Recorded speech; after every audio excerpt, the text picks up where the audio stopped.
যে সমস্ত সরকার প্রধানের সঙ্গে আমার টেলিফোনে যোগাযোগ হয়েছে তাদের মধ্যে রয়েছেন ভারতের প্রধানমন্ত্রী নরেন্দ্র মোদী, পাকিস্তানের প্রধানমন্ত্রী শাহবাজ শরীফ।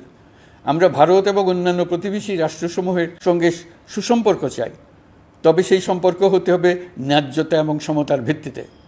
ভারতের সাথে আমরা ইতিমধ্যে বন্যা মোকাবেলায় উচ্চ পর্যায়ে দ্বিপাক্ষিক সহযোগিতার আলোচনা শুরু করেছি। দক্ষিণ এশিয়ায় আঞ্চলিক সহযোগিতা বৃদ্ধির লক্ষ্যে আমি সার্ক রাষ্ট্রগোষ্ঠী পুনর্জীবিত করার উদ্যোগ নিয়েছি। আমরা চাই আমাদের দেশ যেন একটি গণতান্ত্রিক দেশ হিসেবে বিশ্বের কাছে সম্মানের সাথে পরিচিত হয়। দেশের পরিকল্পনা যেন দেশের মানুষ কেন্দ্রিক হয়, কোনো নেতা বা দল কেন্দ্রিক না হয়। আমরা স্বৈরাচারী হাসিনা সরকারের অহেতুক কোটি কোটি টাকা ব্যয়ের প্রকল্প বাস্তবায়িত হতে দেখেছি, যেগুলো কখনোই দেশের মানুষের জন্য ছিল না, বরং এর সাথে জড়িত ছিল কুৎসিত আমিত্ব এবং বিশাল আকারের চুরি।